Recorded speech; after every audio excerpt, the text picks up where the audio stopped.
Hey, take this. I need my class average to go up this term. Erica, I don't think this is right. I don't know, maybe we should just do it? I mean, the teacher told us to. Sure. What you just watched may have seemed simple. Just a teacher, a quiz, and a group of students. But beneath that, something deeper is happening. Did you notice how easily the students began to comply, even though they felt something was wrong? They hesitated, but in the end, they obeyed. This is what we call obedience to authority. Obedience in psychology is when someone follows orders or instructions from someone in power, usually to gain rewards or avoid punishment. There are two types of obedience, constructive and destructive. Constructive obedience promotes social harmony. It is doing the right thing for the good of everyone. But destructive obedience is when someone follows orders that are immoral, illegal, or harmful, just because someone in power told them to. You can see this situation not only in schools, but in real-life situations every day. One of the most famous studies on this topic is the Milgram experiment. Participants thought they were delivering painful electric shock to someone else, all because an authority figure told them to. Many obeyed, even when they were clearly uncomfortable. This showed how powerful authority can be, especially when people don't feel confident to speak up. So, we ask ourselves, are people still likely to obey authority today, even if they believe the instruction is wrong? That led us to our study's main aim, to find out whether people tend to follow instructions from authority figures, even when those instructions seem ethically wrong.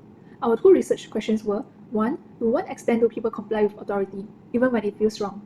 2. What factor might influence someone's decision to obey or disobey authority? We also had two hypotheses. 1. People tend to obey authority even when they believe the order is wrong.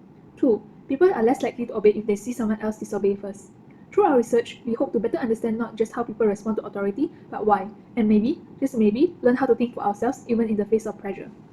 In our experiment, we explored whether if people will obey authority, even if it feels wrong. In two classrooms, we asked an authority figure to falsely accuse a student of misconduct and asked the students to do the same. In one condition, they were alone with the authority figure. In another condition, they were in groups with actors who refused to do the task. Obedient students were promised bonus marks in examinations. We found that resistance from peers and reward incentives significantly impacted obedience. No real accusations were made, and all students were debriefed, and all data were kept anonymous for confidentiality. To make sure our survey was solid, we started by reviewing past research and adapting reliable items to fit our study. The questionnaire had two parts, one on obedience rates and another on how participants felt, for example, discomfort or guilt, using a 5-point Likert scale. We tested it in an pilot study with 40 students. After they took part in the experiment, they filled out the survey and gave feedback on anything confusing. Finally, based on their input, we revised the item and used SPSS to check the reliability of the items. Our data collection took place on the 16th and 17th of April 2025 at SMK Infant Jesus Convent. We conducted the experiment during regular classroom hours with 40 students from two different classes. The sessions were conducted by the classroom teacher. After the experiment, all participants completed an online survey, which served as a primary data source for both our descriptive and inferential analysis. For the descriptive analysis, we compared behavioral responses between two conditions. One group received no incentive, while the other group was offered extra exam marks for following instructions. In the no incentive group, the majority complied, but hesitated. In the incentive group, obedience levels dropped slightly, suggesting that the reward didn't necessarily increase compliance. We also analyzed reasons behind their choices. Most participants claimed they wanted to do the right thing, followed by influence from previous participants and fear of getting into trouble. Our inferential analysis went deeper into the emotional and social factors influencing their decisions. Obedient students often cited pressure or fear as motivations, while those who disobeyed did so out of moral reflection. Interestingly, many indicated they would have disobeyed had someone else done so first, showing how peer behavior strongly shaped their responses. This combination of quantitative and qualitative insights helped us understand how authority, social cues, and personal values interact in shaping behavior. The data reveals that most participants showed reluctant but eventual compliance when following authority, suggesting people often obey after moral hesitation, supporting the idea of engaged followership. Many said they followed instructions because they believed it was the right thing, indicating that moral reasoning plays a role in obedience. Social influence was also strong. In condition 2, many admitted to copying others, showing how peer behavior shapes actions. Most participants believed the instructions were wrong or were unsure, reflecting ethical conflict.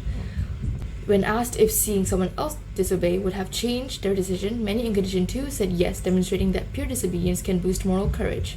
People in Condition 1, without peer support, felt more pressure to comply, echoing Milgram's original findings. Discomfort was present across both conditions, though those in Condition 2 felt slightly less uneasy, likely due to social validation. While some participants obeyed due to the authorities' figure's perceived power, many disagreed, showing mixed motivations.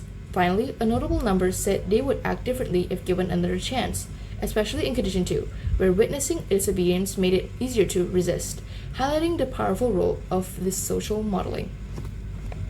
Now, I'd like to share the key findings from a study on obedience to authority and why they matter. First, we found high obedience under pressure. In Condition 1, 70% of students obeyed an authority figure, even when it felt wrong. Many hesitated, but the fear of consequences led them to comply. This supports our first hypothesis: people tend to obey authority even when asked to do something unethical. In Condition 2, when participants saw peers refuse, obedience dropped to just 45%. Watching others resist gave them the confidence they need to stand up, supporting our second hypothesis: peer influence reduced obedience. Why is this important? Because authority affects ethical decisions in real life. So, what can we do? In schools, students should be taught to question authority ethically. In workplaces, companies should create safe spaces for dissent. And in governance, institutions must ensure systems are in place to prevent abuse of power. However, our study had its limitations. It involved only female students aged 16 to 17, so the sample wasn't very diverse. Future research should include different age groups and genders. In conclusion, obedience is often driven by the pressure and the need to fit in, but resisting authority takes moral courage. Thank you.